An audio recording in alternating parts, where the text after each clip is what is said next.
Into the Zoom. We'd love to know where you're zooming in from today. So if you want to put in the chat where you're zooming in from, we'd love to hear from you. But welcome you all. We'll get started in just a minute.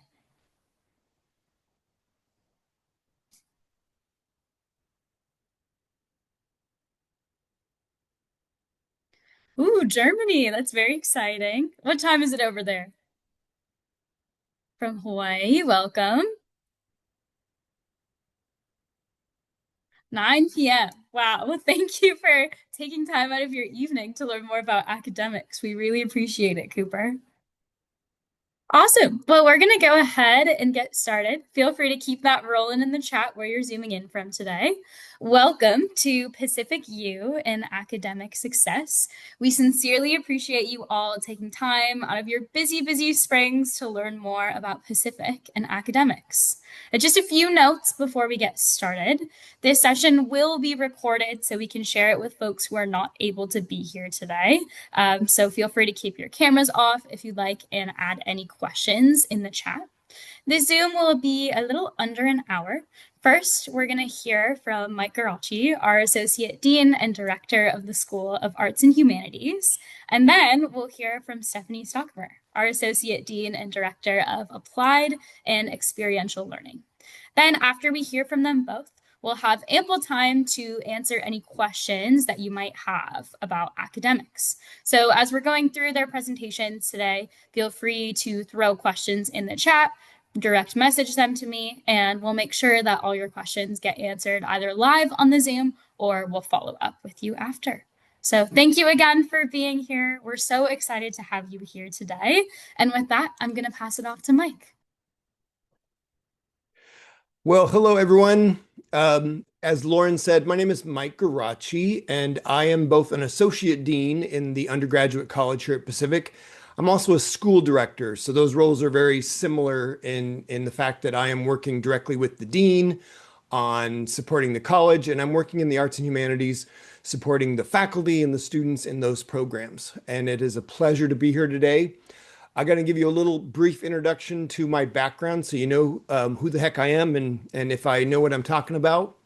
I'm an alumni of this university, and I'm very proud of that. I was a first-gen low-income student from Portland, Oregon, and I was incredibly lucky to have found Pacific and had such a wonderful experience as an undergrad that I just told myself that I was going to work my way back in, and here I am so many years later. And it has been a lot of years. I spent 21 years teaching in the media arts program here at Pacific. My background was mostly in technology and digital media. So I taught things like web design and graphic design, project management, writing for the media, and all the fun things like that.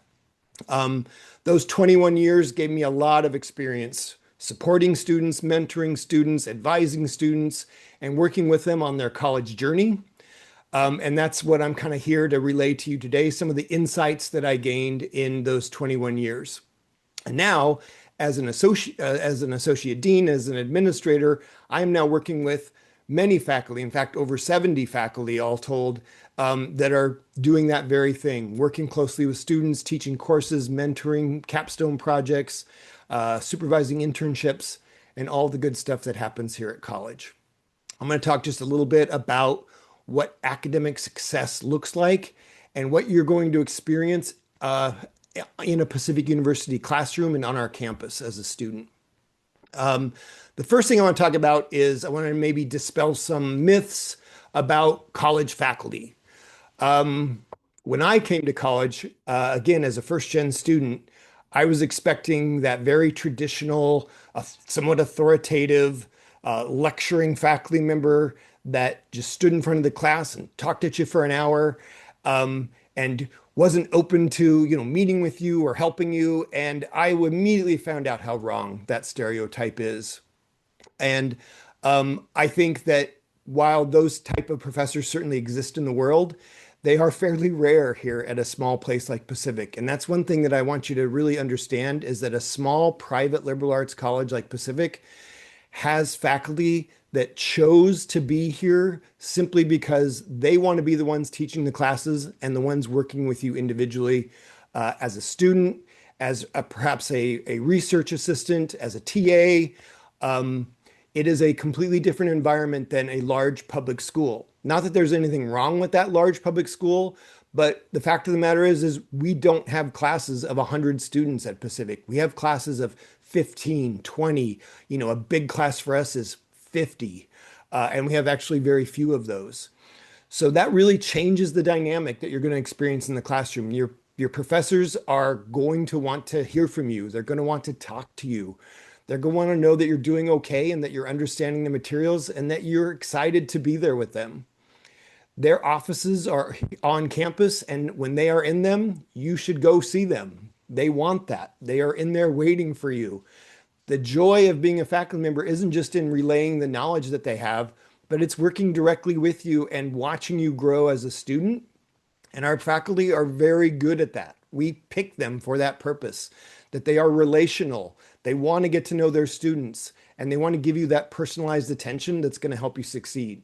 That was my experience, and that was the experience that I gave to my students for 21 years. And it is the experience that the faculty that I work with continue to do on the daily basis. And it's one of the great things about a small college like Pacific. You're going to have an academic advisor.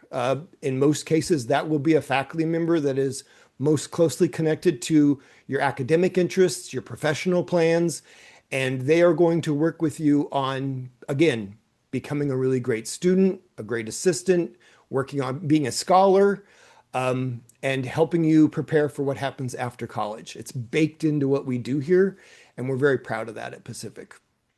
Um, I have, in my 21 years and working with hundreds of students, I have developed over time some really key advice. I used to meet a lot of students who were coming to Pacific. I met them over the summer, both to either help them select their classes or to get them ready for their academic journey. And over those years where I was doing that, I developed like three pieces of advice that I pretty much gave out on a regular basis. And as I worked with those students, as I saw them in my classes and watched them grow, I think this advice actually holds pretty true for a lot of people.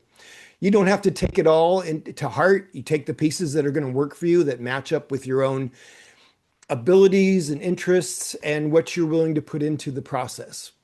So I want to offer you these three, one, two, three pieces of, I think, fairly simple and practical advice. This isn't some big long checklist, and I'm not here to tell you how hard college is going to be.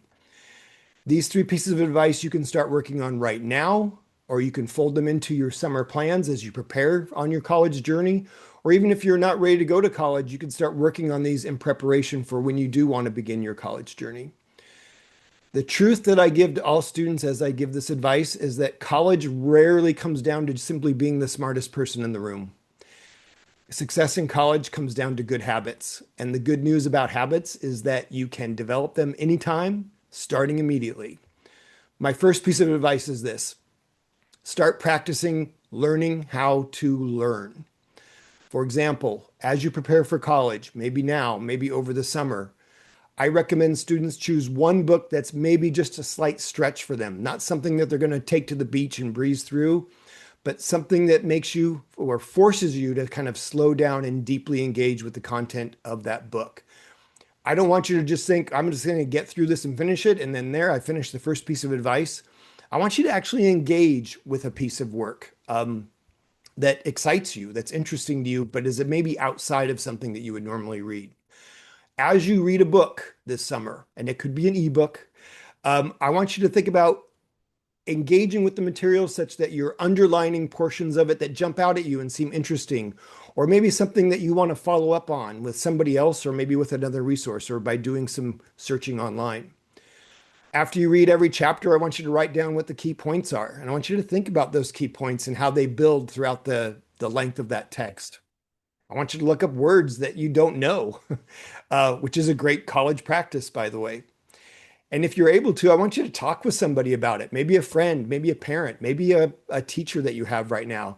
Say, I'm reading this really interesting book and I found these things out. And was that true for you? Does that ring true? Does that make sense? What is your experience with that? Engage with the material such that it becomes part of your thinking and your habits.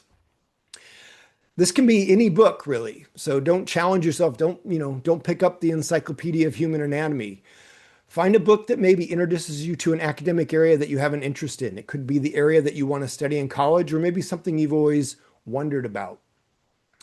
You can also pick up a book about college. There are so many of them on there. The ones that I used to recommend to students are actually pretty fun reads. One of them is Crush Your Freshman Year by Jahika Alvarez. I think it's on Amazon. It's 10 bucks. Another good book that I recommended to students is The Ultimate Guide to College Success by Kendall Bright. Again, if you're going to take this little piece of advice from Mike, you might as well find something that's actually going to give you sort of a double benefit of both helping you engage with material deeply, but also prepare you for some of the things that lie ahead for you. Why does this piece of advice matter? College is not just about memorizing and regurgitating information. It's about engaging with ideas, and your professors aren't just going to ask you to summarize a chapter. They're going to ask you what it means to you, how you might apply it to your studies or to your professional life. Your professors are going to expect you to compare the information in one book with something else you've learned. They're going to ask you to critique it and poke holes in it and make fun of it or ask questions about it. And mostly they're going to want to know how you're going to apply the information in that book. And so this is really good practice for that. If you build a habit of actively reading now, your first semester is going to have way less shock to it. And you're just going to feel like you're just continuing on this path that you've started now or in the summer as you prepare for college. So that's advice number one. Advice number two is there's two keystone habits that I think are really important for college success. That's time management and focus. College gives you a lot of freedom, probably more than you've ever had. No one is going to remind you to go to class. No one's going to check on you to see if you've started your papers or your assignments. No one's going to tell you to put your phone away and get to your studies. So you should start practicing that now if you already haven't. We use Google Calendar here. Your professors tend to use Google Calendars. We want our students to use Google Calendar. It comes with the Pacific University package of platforms that you're going to have. Start thinking about using your calendar on a daily basis. Block out the times that you need to set aside for work, for exercise, for reading, and even giving yourself a break. With that calendar, you could try actually scheduling that first piece of advice I gave you. Just schedule some time to deeply engage with the text that you want to read. And you should put your phone away during this time. That's going to help you train your attention and remove some of the distractions. This is an important habit in college. You need to get yourself out of a distraction, a high distraction environment, and give yourself the time to focus. The students who thrive in college are not always the smartest in the room, really. They're the students who can sit down and get work done every day on a regular basis, even when they don't feel like it. There are so many things at college that are going to compete for your attention. So the good students, the students who are always on a path towards success, are the ones that have learned to manage their attention and manage themselves. That's a skill. And it's a skill that improves with practice. So start thinking about how to practice your time management and your focus. My last piece of advice is strengthen one academic foundation that you know might be one of your weak spots. Be honest with yourself. Maybe writing is hard for you. Maybe math is intimidating. Maybe reading dense material takes you longer than you wish it would. I'd say pick one area like these and spend a little steady time improving on it. If you don't like writing, try cranking out an essay once a week, even if it's just a page. Maybe it's on the book you're reading. Maybe it's on something that you're involved in. But start building those habits of mind where you are writing thoughts down, because that's how we learn and that's how we communicate what we learned in college is often via writing. Excuse me. Don't just write it for yourself. If you're confident in your writing or you want feedback on your writing, share it with a friend, share it with a parent, share it with a teacher. Ask for feedback. How are you doing? Where's areas for your improvement? These are things that are going to be expected of you in college. Your professors are going to read your work and they're going to give you feedback on it and give you a chance to expand on it and improve on those skills. If you don't like math, watch some YouTube videos. Start building your sense of confidence around math. If you're not going to be in a STEM field, you're not going to have calculus on your to-do list in college, but you're still going to have to do at least one math course. And that can be daunting to some students. I was in a creative field, and math was always one of those areas that I coached a lot of students on and actually got them into tutoring or academic coaching to help them with that. Another thing is note taking. We ask our students to come to class prepared to capture ideas and build on them and to apply them in their homework and their assignments. It might sound a little weird, but you might actually watch a college lecture on YouTube and take notes and see what it feels like as somebody is delivering content to capture what the salient points are, the points that matter, to reflect on it and to even ask questions about it, even though the person on YouTube is not going to be able to answer your questions. You don't need to get ahead to be successful in college. You just need to be steady, right? It's not a race, it's a long walk. And as you prepare yourself for that long walk and equip yourself with the tools of success, you're going to find that it's actually quite enjoyable. Remember, we don't assume that you're going to know everything. We just know that you're going to want to engage with as much of the material as possible. Think about it, ask questions, and most of all, get help when you need it, because that's what your professors and that's what our academic support community is all about at Pacific. Don't use your summer to reinvent yourself. Don't become suddenly the most productive person in the world. Just start building those habits of discipline and some curiosity and self reflection, maybe just a little bit every week. And you're going to arrive on campus with a renewed sense of excitement and you're going to feel better prepared. And that's key. Remember, it's not how smart you are, it's not a test of how much you can think or what you can crank out.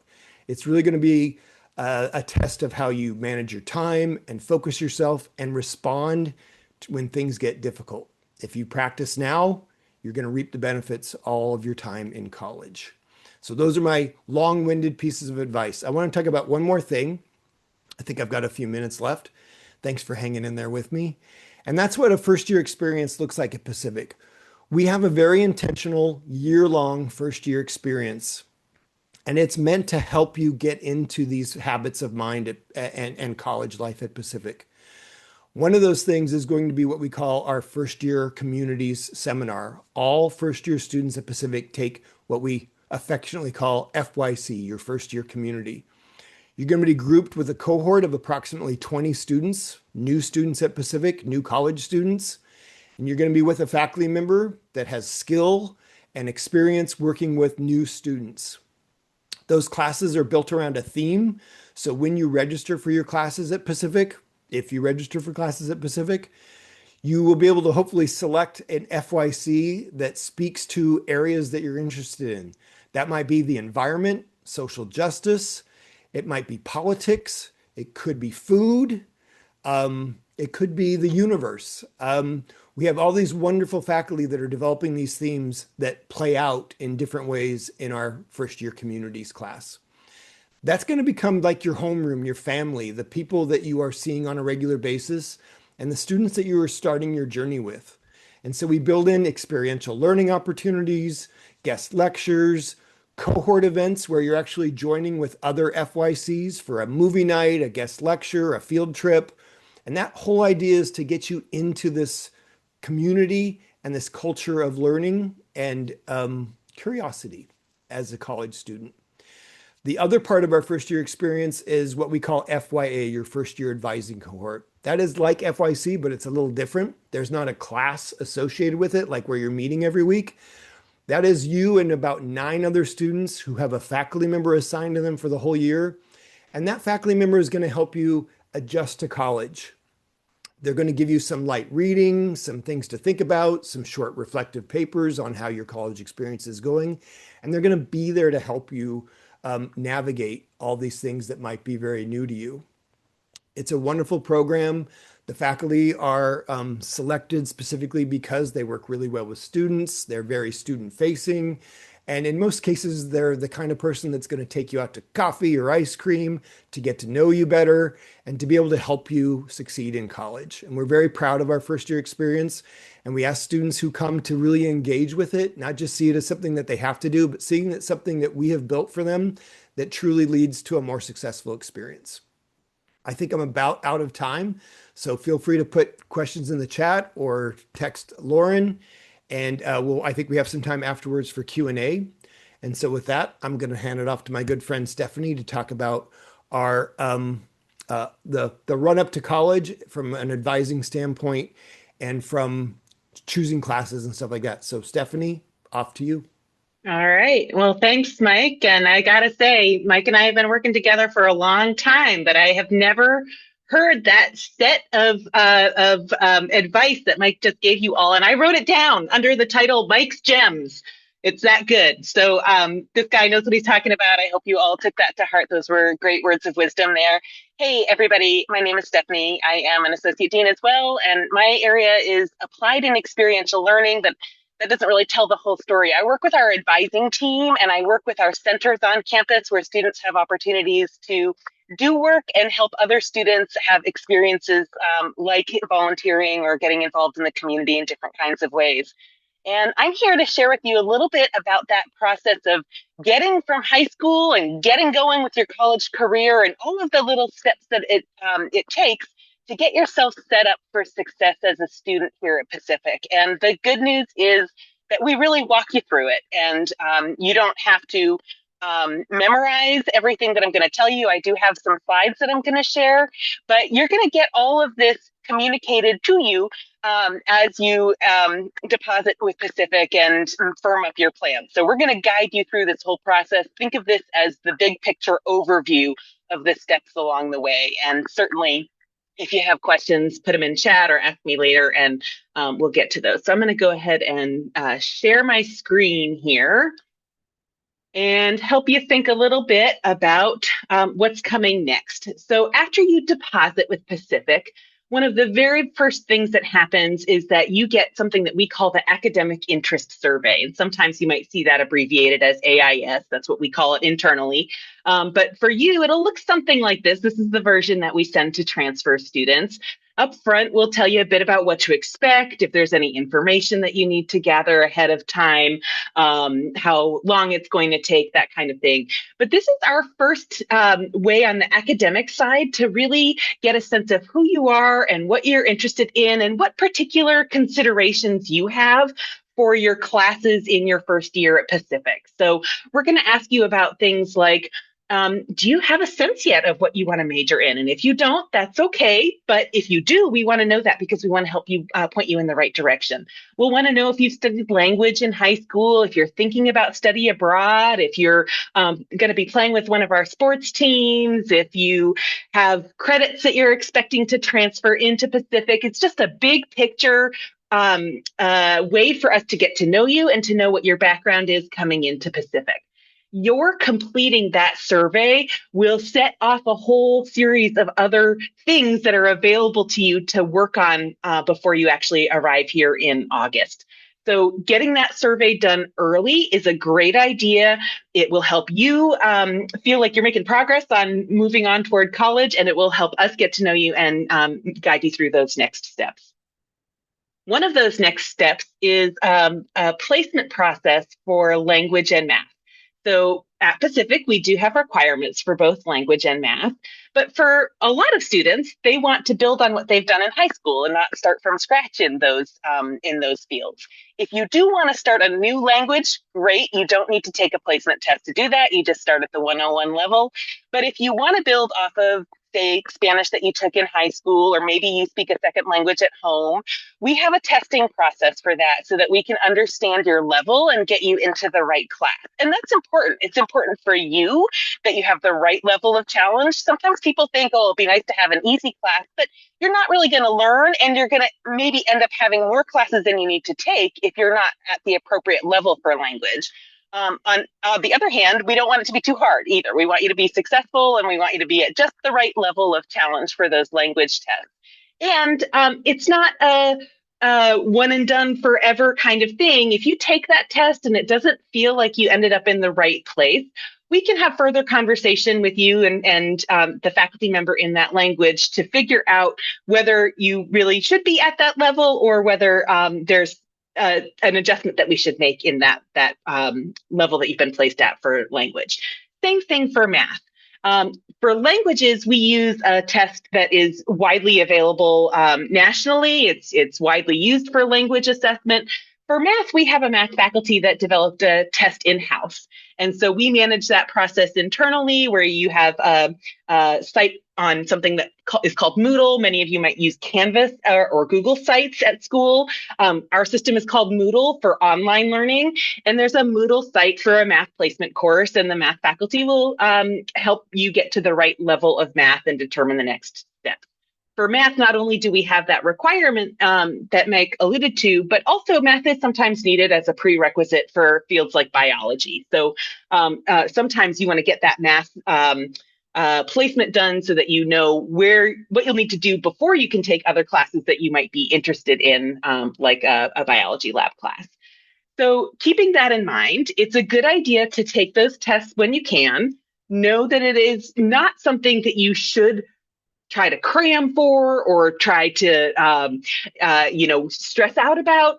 Just do the best that you can and trust our process that will get you to the right spot where you need to be. And if it didn't work out that we got you to the right spot, we can make adjustments to make it the right spot. So it is a helpful process, but it shouldn't be a stressful process to go through these testing exams for language and math.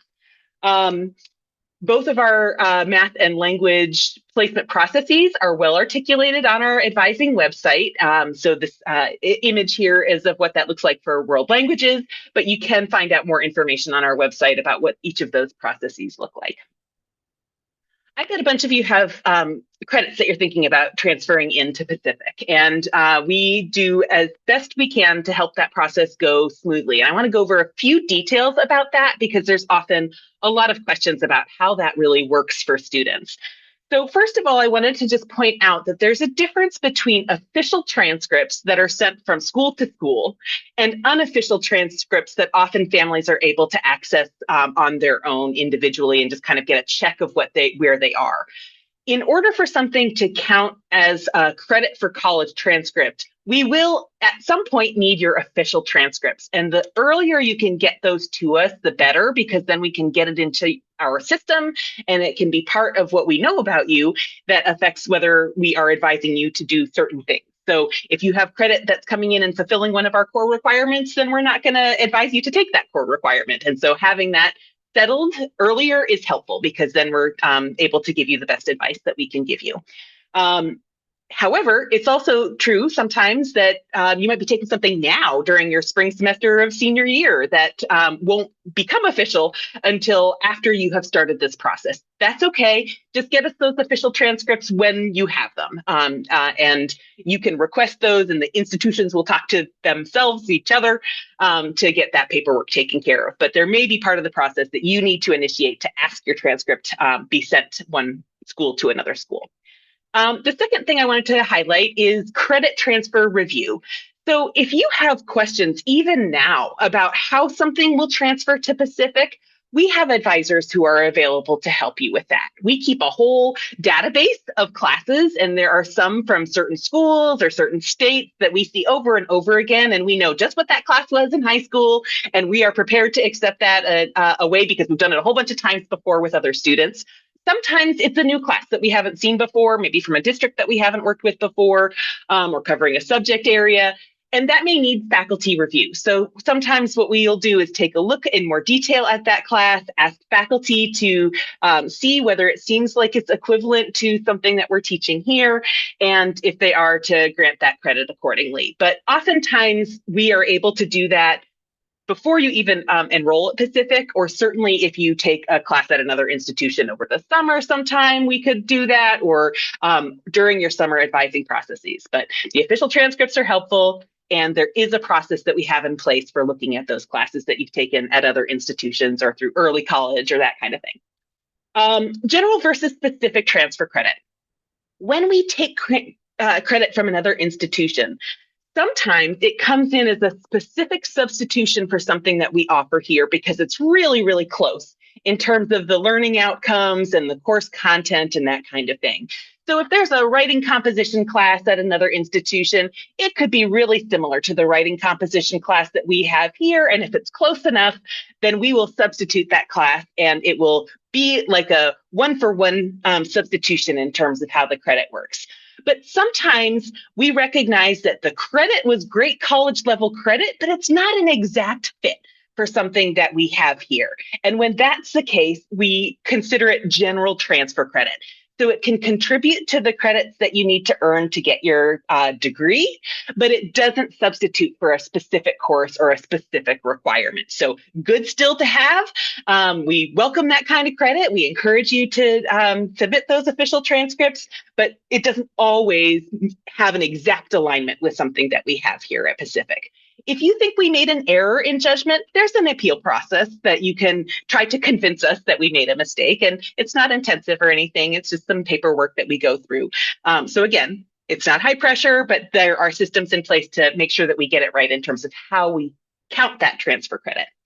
And then I just wanted to put in here about confirming transfer credit, that one of the things that we develop over time is your ability to make sure that you know what's going on with your college degree, with your credits, your requirements for graduation, and that you feel like you're in control. You know what you have to take in terms of requirements, and that you know what the picture is. There's no surprises when you think you're graduating that you come to learn that you're missing something and graduation is delayed. We want to avoid that scenario as much as possible. So it's a really, really good idea for you to confirm that your transfer credit has come in as you expected it to, and that it's been recorded the way it should be in our system. You'll learn about how to do that. You don't need to know those details this very second, but it is a good habit to make sure that if you requested that transcript, that it actually got to us. So that there's no surprises down the road. The QR code here on this screen will take you to our transfer equivalencies page on our advising website, and there's a whole lot more information there about how you can expect different kinds of things to transfer. If you're coming from a community college or from programs that we might be familiar with, we very may well have information on that page that details how you can expect certain kinds of classes to transfer. And then the last thing I wanted to mention is accessibility and accommodations. This isn't an area that I oversee in my job, but I work really closely with this team. We have a team of people who are here to support students who have some kind of an accessibility or accommodation need, perhaps related to a learning disability, maybe related to a physical accommodation, whatever the case may be. They will support you through the process. In high school, you might be used to having an IEP or something like that, where there's a plan, where your family may be involved. Once you get to college, it's really your job as a student to help us know how we can support you with any accommodations that you might need. So your family is only in the mix if you let them be. It's your choice. Otherwise, it's your job to work with our Office of Accommodation, and they will help you work with faculty on things like maybe you need extra time for exams, or you need a note-taking help in class or something like that. Our Office of Accessibility and Accommodations can help you work through the steps so that you can get in a documented accommodation notice and then work with the faculty on what that means for a particular course. The QR code on this slide will take you to that accessibility and accommodations page. And as you may be able to see in the small writing down here, you can go ahead and once you have deposited and you have your Pacific ID, you can start the process of registering with our Office of Accessibility and Accommodations and going through the steps with them to document any learning needs or disabilities or that kind of thing. So that's, again, something that you can start early. You don't have to wait until fall to get that going. And I think, one more big thing. That wasn't my last thing. Last thing I want to talk about is academic advising. And Mike talked a little bit about this and referenced how he worked with students over the summer. And that is still largely the way we do it. When students are coming to us as new transfer students or as incoming first-year students, we have a program that we call summer advising, and we have some staff, but mostly faculty, who sit down with students and go over that academic interest survey. We look at things like, oh, you're a fall athlete, or, oh, hey, you're going to be playing music, or you're looking at study abroad sometime, those kinds of things. We have a conversation about your interests. And we start to think about things like, what kind of schedule is going to work for you this fall? What's the right number of credits given that you have athletic practice or that you're interested in joining the performing arts or something like that? We'll talk with you about maybe having a blend of classes that will start you toward meeting your requirements and making some headway on your academic progress, but also some things that are going to be fun and interesting to you, because we want to make sure that there's things that are really exciting as you're starting off in your first year in college, and that you're intellectually curious, as well as thinking about your academic progress and your requirements and that kind of thing. So this is a sample schedule. It will probably change a little bit this year. This is last year's schedule, and our team in advising often makes tweaks and adjustment to make it as good of an experience as they can.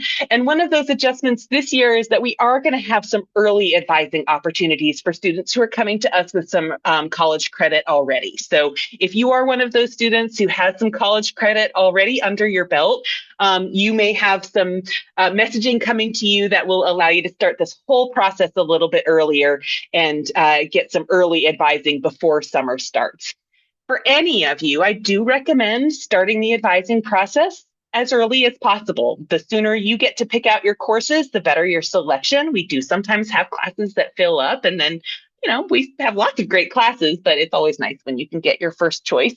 And it's also great because you get introduced to Pacific faculty and staff and sometimes other students, depending on the event. And so it's an early way to get connected. And then you have a point person for questions or going over, or just to say hello to when you first arrive on campus. So our summer advising program, you can expect to hear more about. And again, if you have any questions about it, we're always happy to answer those questions. Okay, that is officially my last slide. I'm going to go ahead and stop sharing. I know that there's been some activity in chat, and let me see if those are ones that we should answer right away, or if Lauren, I don't know if you want to moderate at this point. Yeah, I have some questions that came in for you all. Thank you all so much for the gems, all the wonderful information, and especially we get tons of questions about credit transfer, so that was all super helpful. My first question I received is, what kind of support is available if I start falling behind in my classes or if I'm struggling? Oh, I think Stephanie Great. and I both have answers for that. So Yeah. I'll Mike, go give it. for it first. I'll do the obvious one is like I said at the beginning, your professors are your first line of support. These are the people who are teaching you, that want you to succeed, and you should never be afraid to ask for help. Uh, if you are just falling behind, chances are your faculty member is going to recognize that and actually ask you what can be done. We have a care system like a CARE. We actually call it the care report. And sometimes when you're really struggling, say you're having trouble making it to class, or you're having trouble turning in work, your professor will probably either email you or speak with you and say, what's going on? What can I do to help you? Do you need additional support? The care report is when there is a pattern that essentially we know you're going to need some help with. And the care report is not a punishment. It's not a consequence for missing class or for missing homework. It's a way to get you into our support system. And it's really actually very valuable because it activates a number of offices on campus that are going to reach out to you for help. That could be something as simple as tutoring, or maybe an academic coach where you're going to have one-on-one coaching sessions. It can also get you to student counseling if you're struggling with time management or mental health. Stephanie, I went on a little bit long there, probably stepped on some of your areas, but what would you add to, how we react to these Yeah, situations? that was great coverage of those areas and the supports. The thing that I would just add to what Mike has said is that there are some places where students probably feel nervous about asking for help because they're afraid that it might make them look like they need it, like they are not as smart as other people, or that everybody else is thriving and they're struggling with a class that everybody else seems to do well in. Pacific is not that place. Pacific is a place where saying that you need help is well received and is a great sign that you know yourself well enough to ask for help. And that's a really, really good thing. We all need help. And every single one of us has been in situations where we've needed support with something. And at Pacific, you're in an environment where acknowledging that and taking the steps to improve or to support yourself and look after yourself is really seen as a good thing. So Yes, the faculty are going to be looking out for you. We have coaching and tutoring and those kinds of supports. But we also really invite you to ask for help, and we're going to be here to give the support that you need. Thank you. Amazing answers from both of you. Next question I have for you is that some students in high school are on quarter systems, trimester systems, and semester systems, and they're also looking at colleges that have all those same types of systems. So can you talk a little bit more about what Pacific system is like and what the average credit load might be for a student? Stephanie, you or me? You're pointing at me. Okay. Pacific is on the semester system, and stay with me. There's a little wrinkle in there. So our fall semester is 15 weeks. It goes from the last week of August to the middle of December.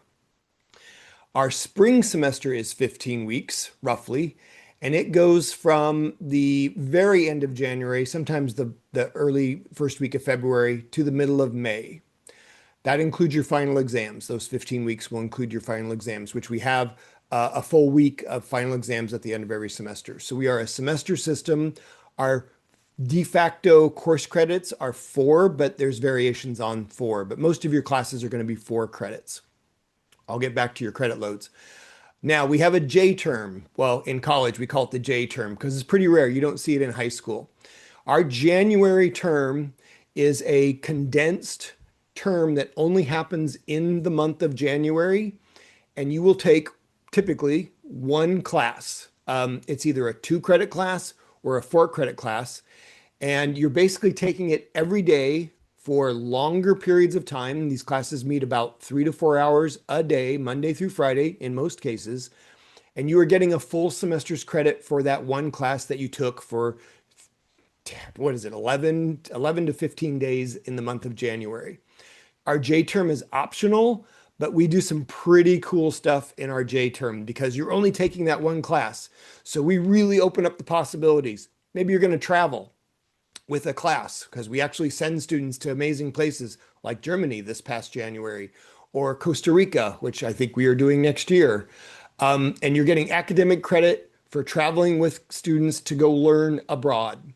Those are the kind of things that we love to do in January. There's also a lot of experiential classes where students are actually spending time in Portland or working in the community in Forest Grove. So our J term, even though it's optional, is a great way to pick up some extra credits and really expand your horizons as a student. Okay, so semester system, our classes tend to be 4 credits. What's an average load look like? Well, you have to have at least 12 credits to be a full-time student that's eligible for financial aid and to live on campus. So if you're taking 3 4-credit classes, you've hit the minimum mark. Now, I will tell you that that's a little low. If you take 12 credits every semester, you might not graduate in 4 years. When I'm advising students, as Stephanie said, we take all the different things into account. Are you going to be an athlete? Are you going to be in the performing arts with their evening rehearsals and practices? Are you going to be an art major where you're going to spend, 10 hours a week in an art studio? We take that all into account, but for the most part, we are advising students to take 14 credits if they've got a really busy semester, like if you're a fall athlete, or 16 credits if you've got a nice, 16 credits is a nice average. The most credits you can take for your tuition dollar is 18. And in your first year, we try to advise students not to take 18, but some students do, and it's okay, we can allow it. But we want you to be a little conservative in your first year. We want you to enjoy your experience and not get overwhelmed with 5 classes on top of maybe rehearsals or practices and or student life events. So, somewhere above 12, somewhere less than 18 is the sweet spot. I usually try to get students into 16 credits, both semesters. And then if you take that J term, that's a bonus 2 to 4 credits. The only thing I would add to that is I meant to mention this when I was talking about transfer credits. If you are taking a class at an institution that is on the quarter system and you are transferring those credits here to Pacific, we will take into consideration those different lengths of the quarter versus semester as part of how we calculate how the transfer credit comes in. So something that may have been 4 credits on a quarter, which is a shorter time, may come in as 3 credits here at Pacific over a longer time. So we just make those adjustments in the transfer credit process as well. Perfect. Thank you both. So we chatted a little bit about J term, but can either one of you talk a little bit more about a traditional semester abroad, when you can do that, and what that would look like if you wanted to build that into your academic experience? I can take that one. So yes, Pacific has a very robust study abroad program. It is open to all academic disciplines. So even if you're a pre-med student, you can work with your academic advisor to figure out how to do a study abroad. And what we do is we have an Office of International Programs. They can help you choose a location. They help you with all the logistics, the planning, selecting courses at that other abroad school. And then you work with your academic faculty advisor to see, like, well, if I took an English class or a history class at that institution abroad, will it come back and count towards my degree requirements? So we do all of that planning for you. And there's different costs associated with it. But if we have a partner institution like we have across the world, you actually pay very little extra because your Pacific tuition pays for your study abroad at that other institution. So yes, we have a great office of support. We have lots of study abroad opportunities, and it's not just limited to, say, studying us in the language majors. We also have short-term travel, and that's one of the things that Pacific does very well. And that's what I talked about, where in the J term, you might find yourself studying surfing. You can study surfing while you're learning to surf in Costa Rica. You could study the history of information in the UK with a physicist and a computer scientist. And like I said, this past January, we sent 20 students to Germany as part of our Global Scholars Program. I'm going to put a link in the chat to Global Scholars. For you students that want to have a very international experience while you're at Pacific, which includes short-term travel and or study abroad, you should look at our Global Scholars Program. It's pretty unique. But so the short-term travel classes rotate every year. Some years we're taking students to the UK, to Western Europe, to Ecuador comes up. We're trying to get some to New Zealand in the future, Africa. And I'm running on a blank because I think next year we're definitely doing Costa Rica. Tahiti is our Global Scholars class. So if you want to go to the Polynesian Triangle and Tahiti, look into our Global Scholars Program. We accept 20 students a year, 20 freshman students a year into our Global Scholars Program, and we send them to Tahiti with their first year cohort. And Mike, don't forget the Navajo Nation. And the Navajo Nation in our J term, where you can actually go to, is it Arizona? It's Arizona, to spend time on the Navajo reservation working with their community and doing service learning. So we have all these wonderful opportunities. They rotate on an annual basis. We've got trips planned to Spain next spring. And like I said, Costa Rica, and I'm still drawing a blank after Tahiti, but I know there's a few more. I think we are going to the UK. Just haven't seen that proposal come through. So I'll put the Global Scholars link in the thing. It's open to anybody. There's a preference towards students that want to have a more international experience and maybe have less opportunities to travel up until this point in their life. Yes, Somebody beat me to it. Thanks, Cheryl. no shortage of opportunities for sure. And we have time for one quick final question. And somebody would love to know just how long our class is. I have spoken too much, Stephanie. Do you want to take that one? You probably have all the course schedule memorized, Mike. We have slightly varied schedule on Monday, Wednesday, Friday versus Tuesday, Thursday. So Monday, Wednesday, Friday, most of our classes are 65 minutes. Mike's shaking his head. Yes, good. And in Tuesday, Thursday, most of the time, I think they're 95 minutes. Yep. And then sometimes we have even longer blocks for labs or during January, as Mike was talking about, having those longer sessions. But for the most part, Tuesday, Thursday are longer classes that meet less frequently. And Monday, Wednesday, Friday are shorter classes that meet more frequently. And then occasionally we just have some variation in that mix. When I've worked with students over summer advising, it's been an interesting conversation around how to schedule their sort of week to week flow of classes.